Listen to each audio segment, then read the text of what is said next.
Most people, at some point in their lives, have felt it. That particular awareness. The sense that the space behind you is not empty. Most of the time, they're wrong. These are 3 accounts from people who weren't.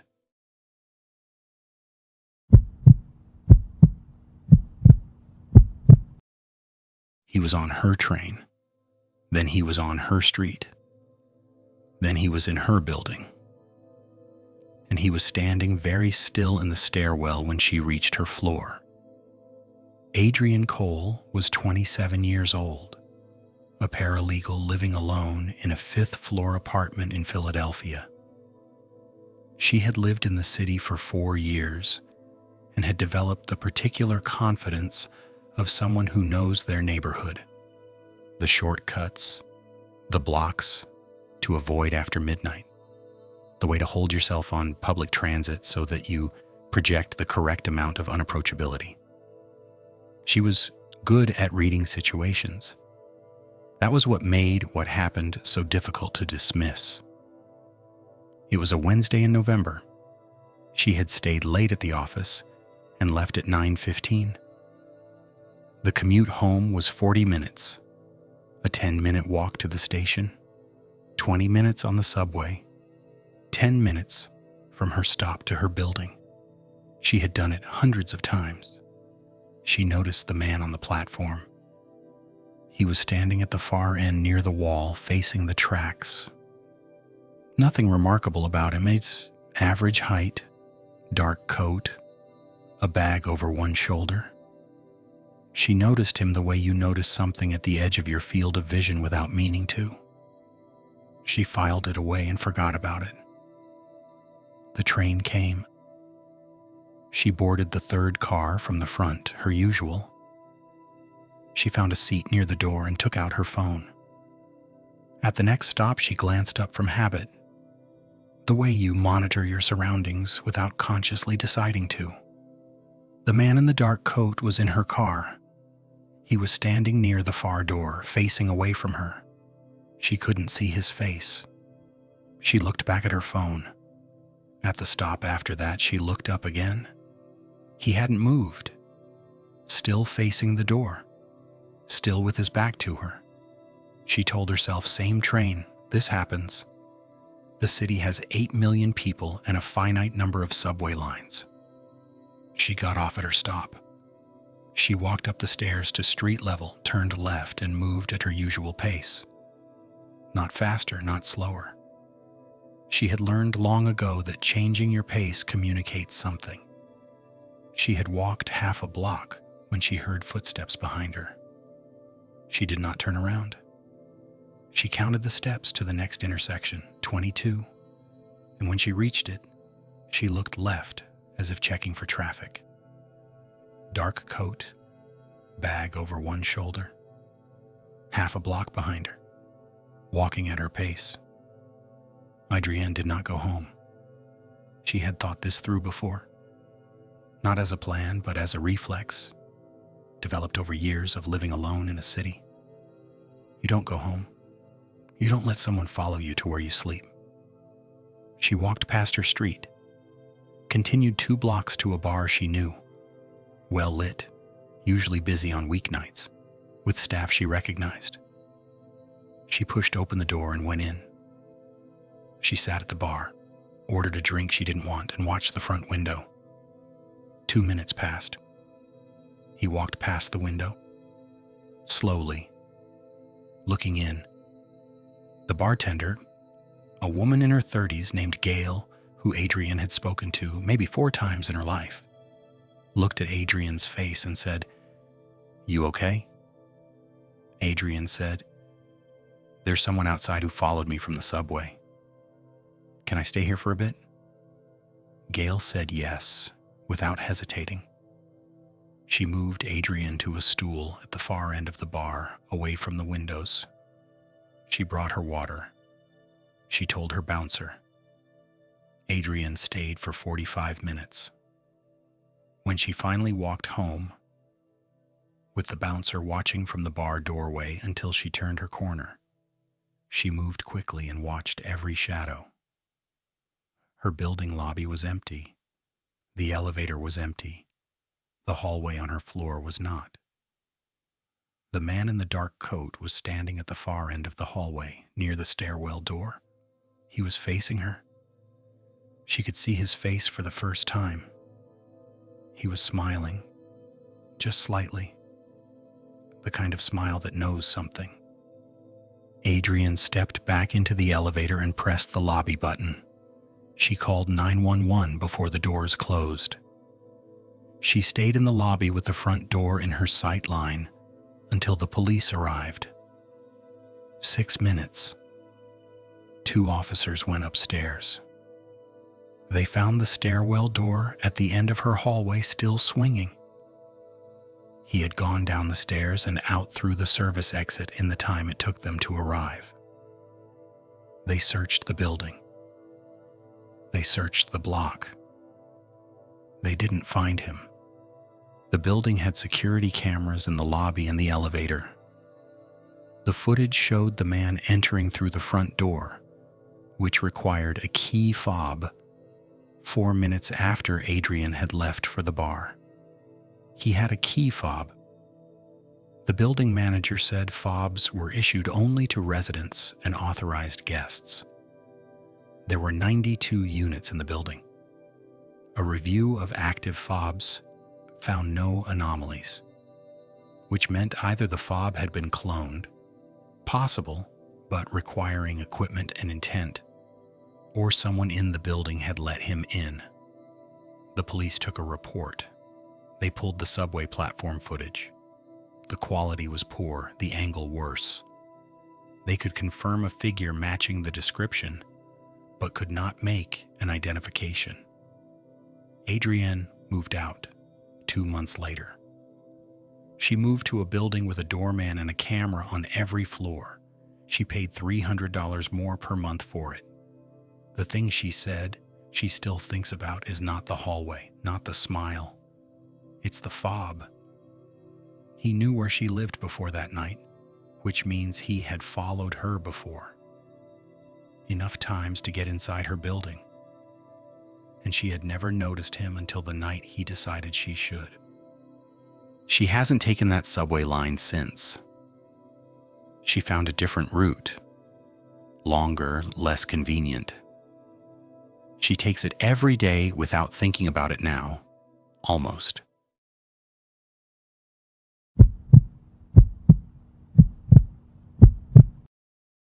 The first time he saw her, she was parked outside his gym.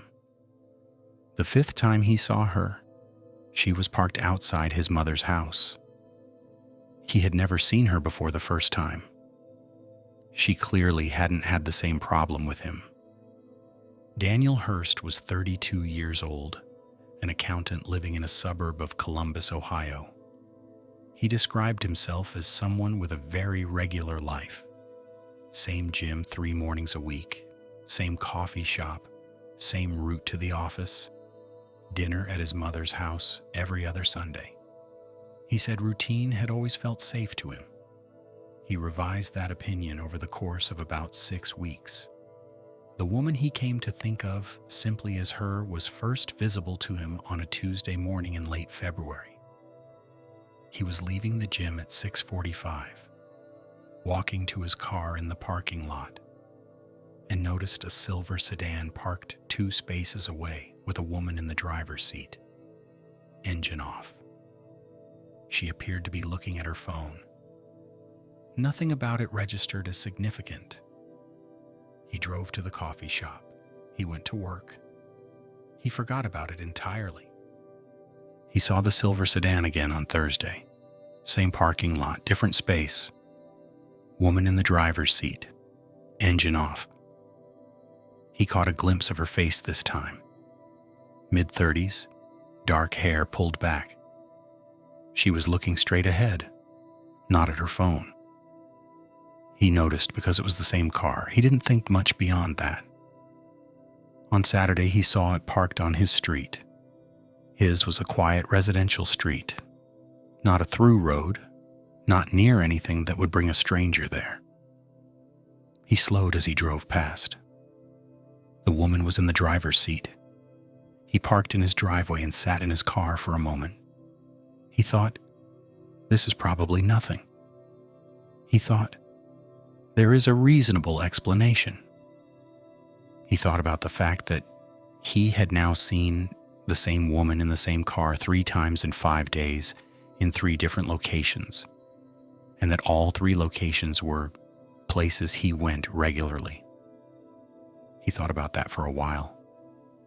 He did not approach the car. He went inside. He locked his door and stood at the window. The silver sedan was still there. It sat for 20 minutes before pulling away. Daniel said nothing to anyone for 2 more weeks. This was partly disbelief and partly something harder to name. The awareness that what he was describing would sound thin. A car in a parking lot, a car on a street. People would say coincidence. He knew they would say that because he was saying it to himself. But the sightings continued. The coffee shop. The grocery store parking lot on a Saturday morning. The street outside his office. Twice.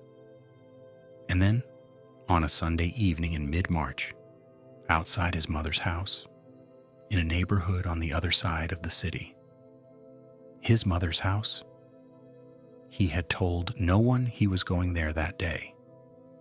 It was not in any calendar, not shared with anyone. It was a standing habit in dinner every other Sunday, but an informal one. No notification, no pattern that would be visible to anyone who wasn't watching him. He stood at his mother's front window and looked at the silver sedan parked across the street. The woman was looking at the house, at him. He did not look away. Neither did she. For almost a full minute, they looked at each other through 2 panes of glass and 40 feet of suburban street. Then she started the car and drove away. He called the police that night. The officer who took his report was polite and thorough and told him, with evident regret, that what he was describing based a person present in public spaces, not approaching him, not making threats, did not at that point meet the legal threshold for a stalking charge. He said, if she makes contact, if she threatens you, if she enters your property, call immediately. Daniel asked what he was supposed to do in the meantime. The officer said, document everything, dates, times, locations, descriptions. If there's a next time, photograph the car. Daniel said there would be a next time. He was right. The next time was 4 days later outside his gym, and he photographed the car. He got the plate. He gave it to the police. They ran it. The car was registered to a woman who, when they spoke to her, denied knowing Daniel and denied following him. She said she worked near his gym and often sat in her car in the mornings before her shift. She said she drove through his neighborhood sometimes because she liked the street. She had an explanation for each location. None of the explanations were impossible. None of them felt true. The police could not disprove them. They issued her a formal warning. Contact with Daniel would result in a stalking charge. They told him to keep documenting. He never saw the silver sedan again. He assumed she had switched cars. He never found evidence that she had. He also never found evidence that she hadn't. He never learned who she was, why she had chosen him, or when she had started. Only when he had first noticed her. The thing that stayed with him, he said in the account he submitted, was the Sunday at his mother's house. How she knew. He had told no one. He had searched his car for tracking devices after that, found nothing. He had checked his phone for spyware, found nothing. He had tried to reconstruct how anyone could have known he would be there that specific Sunday. He couldn't. which left the explanation he didn't want: that she had been watching him long enough, carefully enough, to know his patterns better than he knew them himself. That while he lived his regular, predictable, safe routine without thinking about it, she had been studying it. He sold his house the following year. New city, new gym, new coffee shop, new route to the office. He says he varies them now, deliberately. He says he will never have a routine again. He says it quietly, like a man who has thought about it enough to mean it.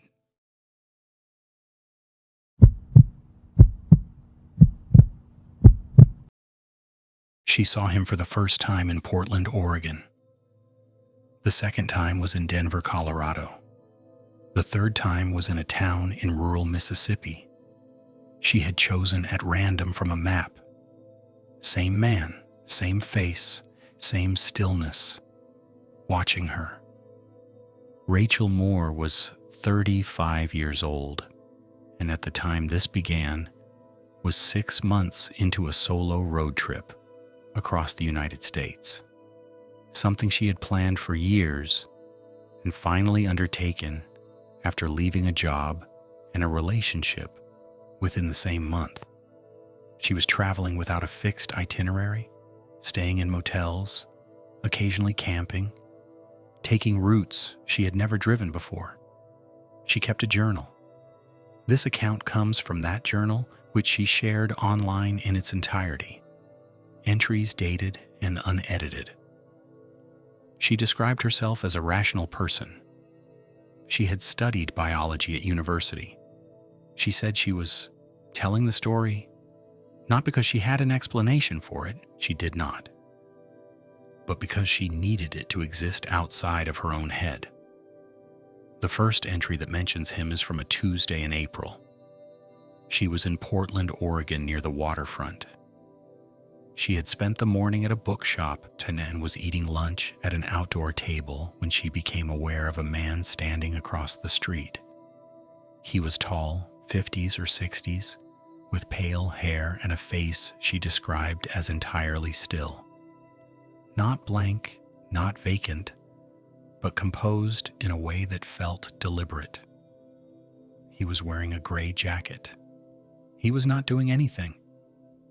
He was standing on the sidewalk across from her table and looking at her.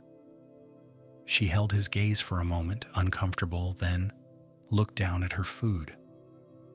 When she looked up 30 seconds later, he was gone. She wrote about it in her journal that night. One paragraph. She noted that it had unsettled her more than she could explain, and that she wasn't sure why. She left Portland 2 days later and drove south, then east toward Colorado. The second entry is from 9 days later. Denver. She was at a gas station on the west side of the city, filling her tank on her way through. She went inside to pay, and when she came back out, he was standing at the corner of the building. Same man, she was certain. The height, the pale hair, the stillness, the gray jacket. He was looking at her car. She stood at the pump and did not move for a moment. Then she said, out loud to herself, "That's not possible." She had driven 900 miles. She had not followed any predictable route. She had told no one her itinerary because she didn't have one. She finished pumping gas, got in the car, and drove out of the station. She checked her mirrors. He was not following. She drove for 20 minutes before pulling over in a parking lot. She sat there for a while. Then she opened her journal and wrote, "I am being rational about this. There are two explanations. One is that it is a coincidence, that these are two different men who look similar, and I am pattern matching because the first encounter unsettled me. The other is that it is the same man, in which case I do not understand how." She underlined the last 4 words twice. Then she kept driving. She took an indirect route southeast. She avoided interstates where possible. On one afternoon, she pulled over at a crossroads and chose her next direction by flipping a coin. She wrote about this in her journal, that she had done it specifically so that no one could predict or follow her choices because she wasn't making them herself. She was in rural Mississippi 3 weeks after Denver. A small town, she doesn't name it in the journal, refers to it only as the town with the red water tower. She had stopped for the night, checked into a motel on the main road, and walked down the main street to find somewhere to eat. She found a diner. She took a booth by the window. She ordered. She was waiting for her food when she looked out the window. He was across the street. Gray jacket, pale hair. That stillness. Looking at the diner window, looking at her. Rachel wrote in her journal that night that she did not panic. She said she felt something that she struggled to name. Not fear exactly, but a kind of deep wrongness. The sensation of encountering something that does not fit inside the known world. She wrote, "I am going to describe what I know. I saw a man in Portland. I saw a man in Denver 9 days and 900 miles later. I saw a man in Mississippi tonight who I chose to come to by flipping a coin. I cannot explain how these are connected. I am not going to pretend that I can." She paid her bill. She went back to the motel. She locked the door and pushed a chair against it. She lay in the dark and listened. She did not hear anything. In the morning, she got in her car and drove to the local sheriff's department. She sat across from a deputy and told him what she had told herself in the journal. Just the facts. 3 sightings, 3 states, 1,300 miles. A man she could describe precisely. The deputy listened carefully. He asked questions. He took notes. When she was finished, he was quiet for a moment. Then he said, "Ma'am, what is it you'd like us to do?" She said she didn't know. She said she just needed someone else to know it had happened. He told her to call 911 immediately if she saw the man again or felt threatened. He said they would file a report. He said he was sorry he couldn't do more. She thanked him and left. Outside the sheriff's department, she sat in her car and looked at the road ahead. She had been traveling to escape something. She had moved constantly, unpredictably alone. She had let a coin decide her direction. And still, Rachel drove home to Portland 3 weeks later. She had not seen the man again. She posted her journal online in June.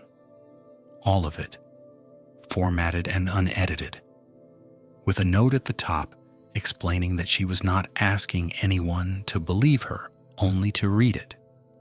The post was shared widely. It was picked up by several true crime and paranormal forums. The responses fell into 2 categories. The first, rational explanations, confirmation bias, pattern recognition under stress, similar-looking strangers, the human mind's tendency to construct meaning from coincidence. The second category was smaller and took longer to arrive.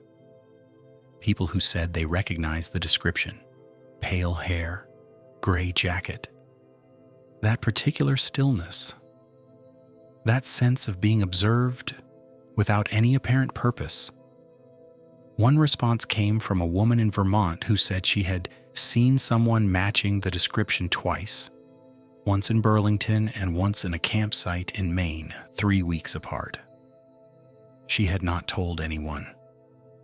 One response came from a man in Arizona who said he had seen someone matching the description standing outside his house twice in 1 week, and that both times the man had been gone before he could get outside.